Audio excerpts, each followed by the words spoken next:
Welcome to the Rubber Cafe. Today we're going to do a little video here showing you a little quick tutorial actually to show you how to use two of our really fantastic products.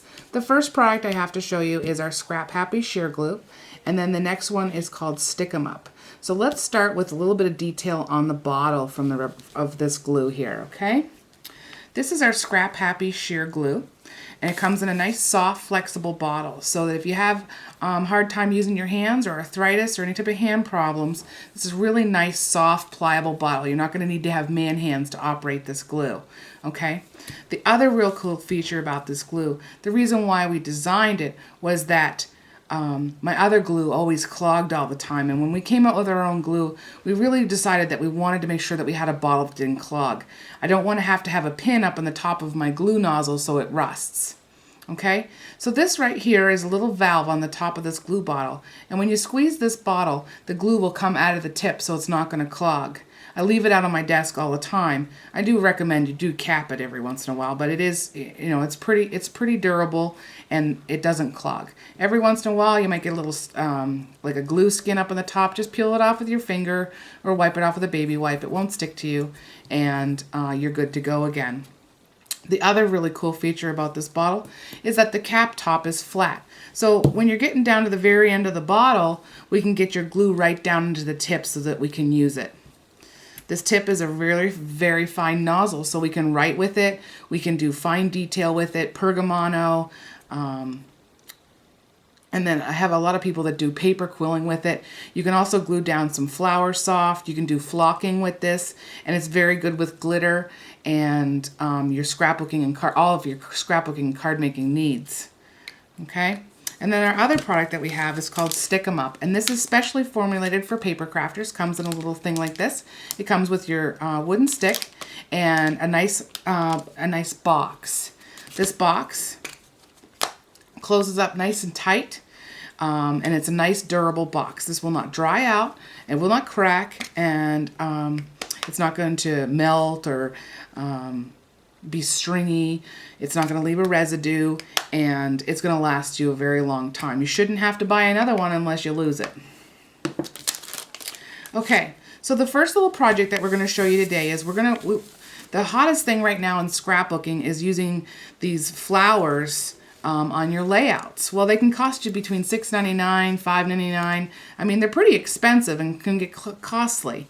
And originally, some of these we used to sew them together, and that's a long time. That takes a lot of work and a lot of effort, and it's really not quite worth it. Okay, so what we're going to do is we're going to create these rosettes with our glue. There's a really neat little feature about this glue. And what it does is it stays tacky when it's dry. Okay, so you can touch this and we're not going to get our fingers all sticky. So I'm going to show you how to make this first. And what we do is we take a piece of parchment paper, okay, and this is just this Reynolds Wrap parchment paper from the grocery store. I think it's like $3.99 a roll, nothing too crazy. And we're just going to cut off a little piece here. And you want to do shiny side up, and you'll see the gloss on it. And you don't want to use wax paper because wax paper isn't absorbent enough to take the water out of the glue, and so it doesn't the glue doesn't dry up as nice. Okay, and what I did was I took a hole punch on a piece of scrap paper and I punched it out, and we're going to take our glue here, and you're going to make your glue spot. And when you're doing this, you don't want to use a ton of glue, but you don't want to use too little glue. So less than not as much as frosting, but less than frosting is what Lisa likes to say, one of the girls that works for us. Okay, and so you just make these little spots.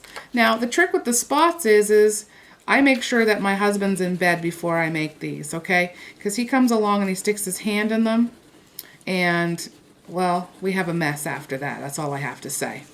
Okay, they're very inquisitive of what we're doing. Okay, so we have our glue spots here, and we're just going to let those dry overnight. Now once they're dry, they're going to look like this.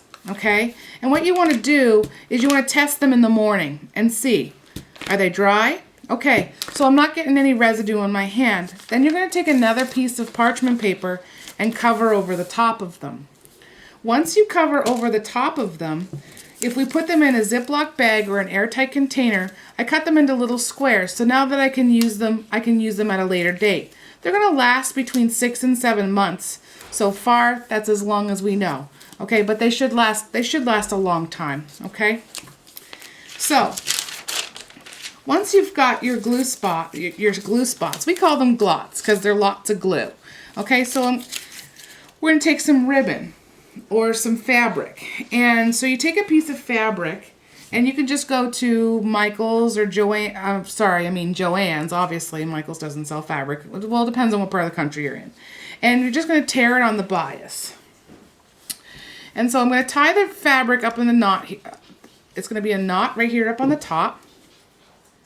And then you just want to trim the tail off. And we're going to press this into the center of the glue spot. Okay? And then you're going to twist the fabric around the knot.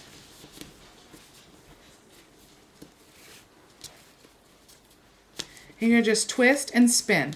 And what I do is I just leave my fingers in the center here, and then I use my fingers to spin the paper around. I've seen some really cool things done with this. People have been making some headbands. You can make little black, if you have a pair of black flip-flops and you take some industrial strength Velcro, you can put some of these on the front of your flip-flops so that you can have coordinating rosettes on the front of your shoes. People have been putting them on jewelry. Elena from Scrapbook Royalty has a really cool piece of jewelry that she showed me the other day. Now what I'm doing here is taking the heel of my hand and I'm rolling it into the fabric, so we make sure that every piece of that fabric hits the bottom of that glot. And then we have this really cool rosette. Now you can peel the backing off of this. We could trim the tail a little bit here. And what I do is I kind of wrap it back up on itself a little bit. And then we can stick this in our scrapbook layout. Or we can cover the back of this with paper or another piece or another piece of fabric. And then we would stick the Velcro on the back of this, and we could use this on headbands or whatever. Okay? So I think it's pretty cool. The other thing that you can do is trim. I always buy all this fancy trim and I never know what to do with it. I buy it but sometimes I think it's a little bit too thick for cards and sometimes it's a little bit too thick for scrapbooks. But I thought, well, what if I could make a little flower out of this? Now, I buy white trim all the time because I really like to use color. So I like to use watercolor. I also use like rosette alcohol pens, and I can color this in any color I want, like airbrush it. And so I can make this pretty much coordinate with anything that I scrapbook or, want to do with it. Okay, so you're going to need about 18 to 24 inches of the trim. And what you do is you take it and you're going to press it around the outside, so the roughly part of the trim is hanging over the glot. And you just keep rolling around and around.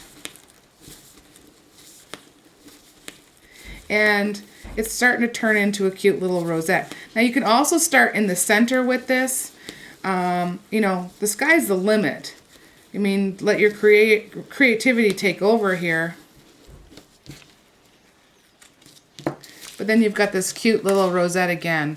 Okay, and we could spray this with Tattered Angels or whatever you want to use on it. And then I have stay there. I have this little dress form that I did, and I've got a bunch of different types of rosettes on here.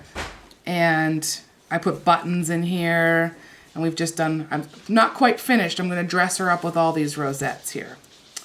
Okay? So the other really cool technique with this glue is stamping with it. If you've ever used one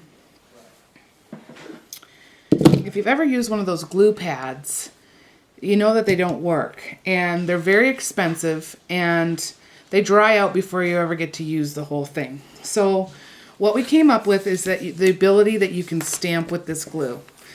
The important thing to remember is if you're going to stamp with this glue, you want to make sure that you have a wash basin of warm soapy water and a scrub brush handy. You're going to want to wash your stamp right away. If you don't wash your stamp right away, it's going to get ruined. Okay, so What you want to do is create a little glue palette. You don't have to go crazy with it.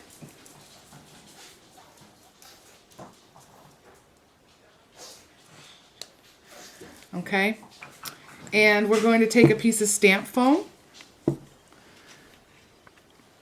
This right here is the Ranger stamp foam, but you can also use those foam brushes that you can buy for a nickel at Michael's, okay?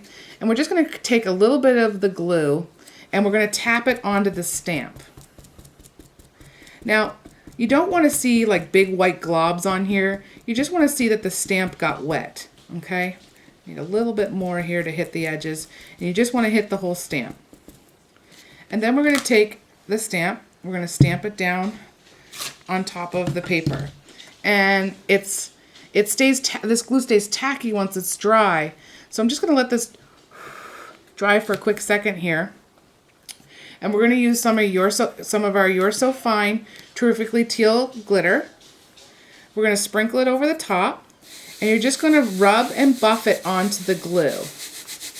And it looks like an embossed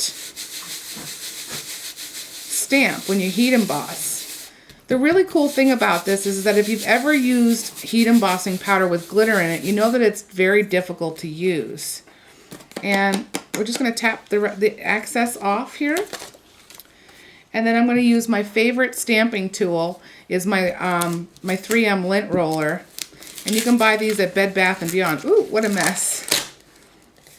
See, I screw up. And you want to just roll the excess off here. And now you've got a perfectly clean little heart here. And it's perfect. And now the glitter's not going to come off because it's stuck on there and it's buffed right into the glue. The other little thing I wanted to show you, we're just going to put this right into the water here. Give a little scrub. And I scrub it like right in between every stamp. And this isn't going to hurt your stamp at all. Some people are like, oh, what if I get it wet? It's going to hurt it. Well, ladies, I've got one thing to say. You've got rubber tires on your car and you drive in all types of weather all over the country, okay? Sticking your stamp in water is not going to hurt it, okay? And it will come nice and clean and you won't have any issues. If you let it dry on there, well, you're probably going to need something with a solvent base to get the glue off, like turpentine and stuff. But, you know, this is a more safe way for you to clean your stamps. So, you've learned how to make glue rosettes, and you've learned how to stamp with the glue, and I've showed you how to buff the glitter on there. You could also use flock powder. You could use our funky flock on top of this also. Now I want to show you how to use our product called Stick 'em Up. Stick 'em Up is great for using on small embellishments. Now, if you've ever bought those sticky back embellishments, you know what I'm talking about when I say that the glue always comes off of them. It doesn't matter, okay? And so why start that way? If you're going to pay like $4 or $5.99 for the sticky back embellishments and then you turn around and you pull them off the package and the glue falls off, or you stick them on your layout and the embellishments fall off, you might as well start off with your embellishments bare. So what we did at the Rubber Cafe is we came out with the embellishments bare, and we call them jelly dots. And the jelly dots, stick down very nicely with our adhesive, okay? So a lot of people, when they start using the glue, they start putting these big blobs down. We call those life preservers because there's no way, if you stuck your embellishment in there, that you're not going to have this huge, large glue ring around the outside of it. So what I recommend is you make small, little, tiny drops of glue here. You really don't need big ones. And you're going to take our Stick 'em Up product, okay? And so with a swipe of a stick, it's going to pick it up really quick. Okay, so you're going to wipe your wooden wand through the top of the resin, and you're going to get it slightly tacky. You're going to touch your finger to the top just to make sure that it's tacky, and we're going to pick up our embellishment and we're going to drop it in the glue. And that's it, okay? And it sticks them down the first time. There we go. It's not going to leave a residue, and you can stick your embellishments down really easy, okay? So I hope that you learned something this evening, and check us out at therubbercafe.com. We've got two great products, Stick 'em Up and our Scrap Happy Sheer Glue, the only glue you'll ever need. And if you have any questions, please feel free to email me at info@therubbercafe.com, and hopefully you'll check out our products.